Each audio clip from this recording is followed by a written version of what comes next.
So here's the deco mesh we chose. This is one of our poly burlap check mesh.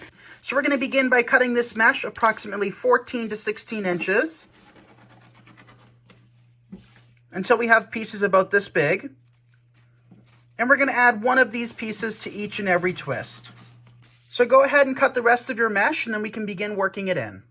We're going to begin by opening up all of our twists. This way our frame is nice and ready for us to work in mesh. It's a lot easier having all of these twists open. Now that you've cut your deco mesh, you're going to lie it flat on your table and then simply just gather it towards you. So this is going to create what is known in the design community as a ruffle. It looks like a bow tie. And these are one of my favorite ways of creating mesh wreaths because it's such an easy technique. It's foolproof, it's beginner friendly, and it always looks great. So this is definitely my favorite. Then work it into your tinsel ties, add one piece to each, and then just twist it to secure the tinsel tie. I forgot to mention that this mesh is 10 to 10.5 inches wide. Mesh comes in all sorts of colors and styles and sizes and widths. This one's a little bit more decorative with that basket weave, and it's definitely one of my favorites as well. It's just adding a whole lot of contrast to every mesh wreath. So here is how the wreath looks with a little bit more mesh. As you can see, it really fills up. Now is the best part of wreath designing, which is accenting and enhancing your wreath with embellishments. So here we have our sign. It says, "Welcome to our hive," with a few little bees on top of this hive. This is one of our metal signs, and it already has a hanger up top. So I'm just going to take a pipe cleaner, place it through the hanger, and twist it secure. Now we can flip our sign over and secure this to the metal frame. I do want to stress that you never want to secure anything heavy or anything with a little bit of weight to it, really, right to your deco mesh because your mesh will sag over time. Whereas if you secure it to the metal frame, it'll stay exactly where you place it for years to come.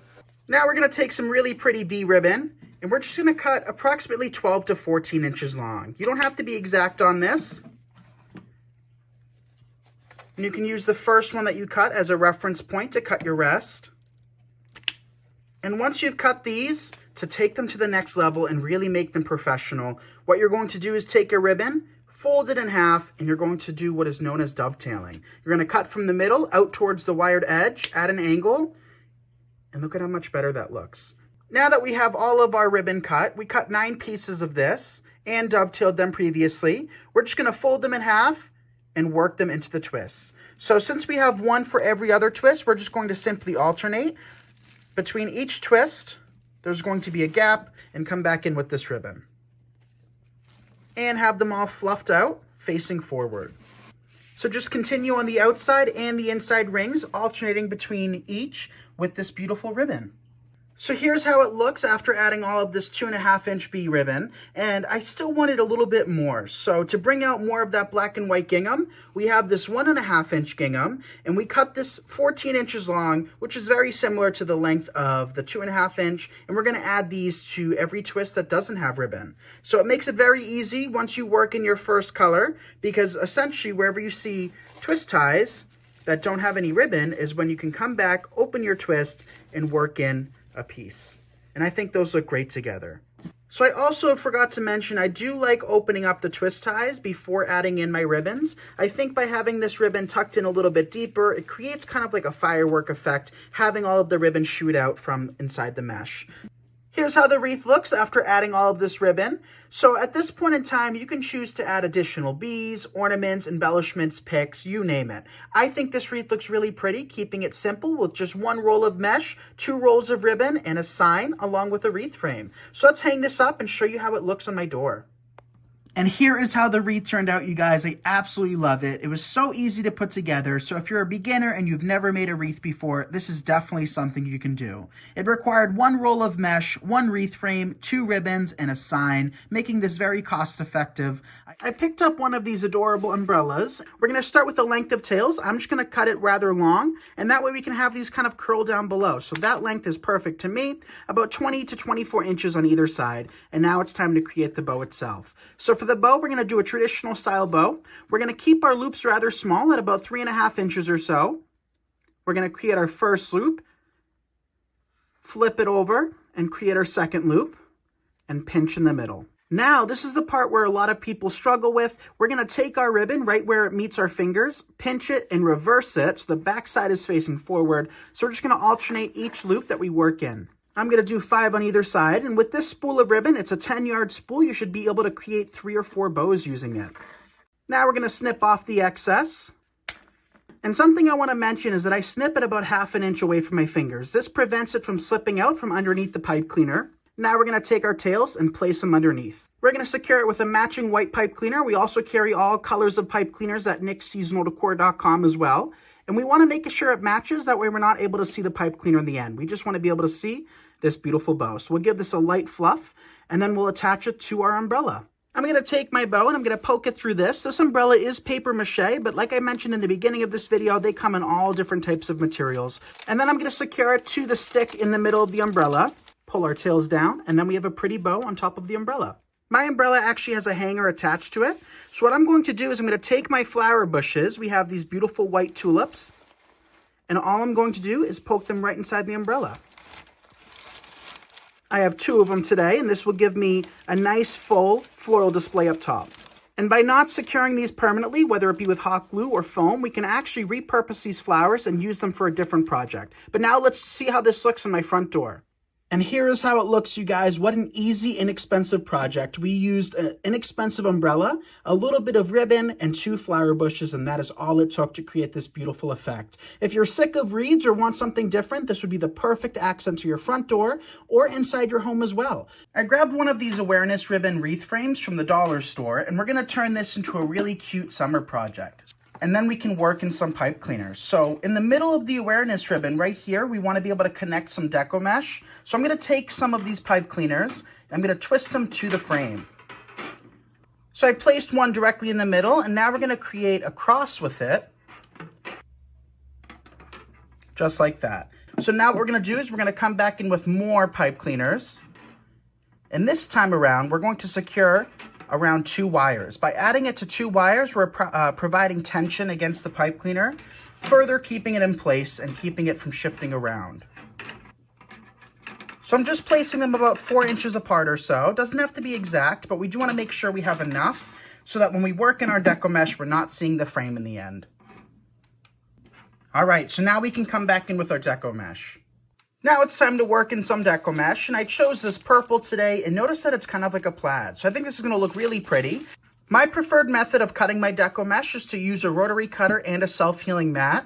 And we're going to cut our pieces of mesh approximately 15 inches. Open up your rotary cutter and then cut straight across. You want nice clean cuts, and that keeps it from fraying. So see how nice and clean that is? The sharper the device, the cleaner the cut. So we're going to cut 1 piece for every pipe cleaner. But now we're going to take our mesh, lie it flat on our table, and we're going to do what is known as the ruffle technique with deco mesh. We're going to just pinch and gather towards us until we create a little bow tie like this. And now that we have our pipe cleaners on our work frame, we're going to just place a piece in each twist. And we're going to do that to each and every twist that we've placed. As we're making our own frame, we might have to come back in with an extra pipe cleaner or 2, which is really easy to add. That's why I encourage you to make sure you add lots, because it does take a decent amount of deco mesh to get the coverage that we prefer. However, we also carry pre-made work forms, not in the shape of an awareness with the tinsel ties, but for standard wreaths, it makes life so much easier because all of these twist ties are already placed on the wreath. And there's our first layer of deco mesh. So I came back in with a second layer of mesh, just doing the same exact process, working in a secondary piece on top of the first piece. And now you still see the pipe cleaners, and we're going to deal with that at the end. So now what we're going to do is we're going to come back to the 2 tails, and we're going to do the same thing with our pipe cleaners. And we're going to do a slightly different technique with this mesh to simulate the tail portion. Now we're going to do the curl technique at an angle. So this is how we make our flower wreaths. We're going to just take our mesh and curl it up so that it's not a perfect tube. So we're going to do that to 1 of each.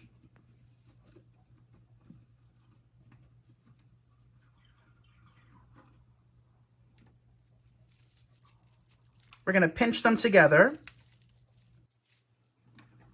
and come back into our wreath form.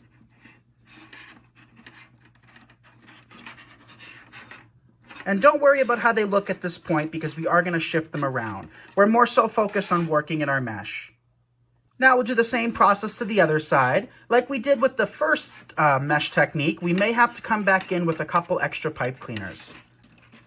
So we haven't worked in any additional pipe cleaners. Now what we're gonna do is we have a few more pieces of the pink cut. We're gonna just roll it up.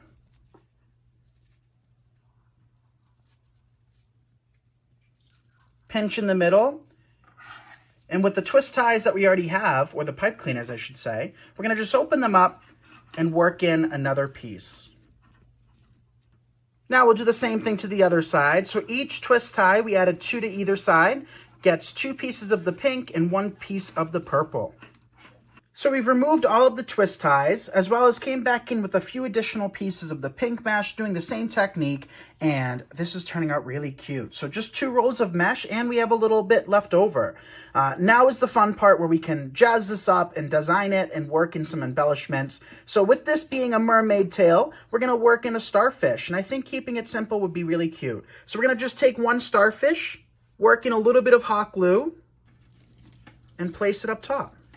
Just like that. Feel free to work in seashells, clam shells, you name it, to really make this cute. You can also work in some ribbons if you would like, but now let's hang this up and show you how it turned out. And here is how it turned out, you guys. Our adorable mermaid tail, and this was so easy to put together. So you can design this for less than $10, and I think it's the perfect summer beachy wreath, which would look great in a bathroom or anywhere, by the pool even. So thank you all so much for watching. I'm Nick Kretikos of Nick's Seasonal Decor, and you're watching me on Hometalk. See you in the next episode.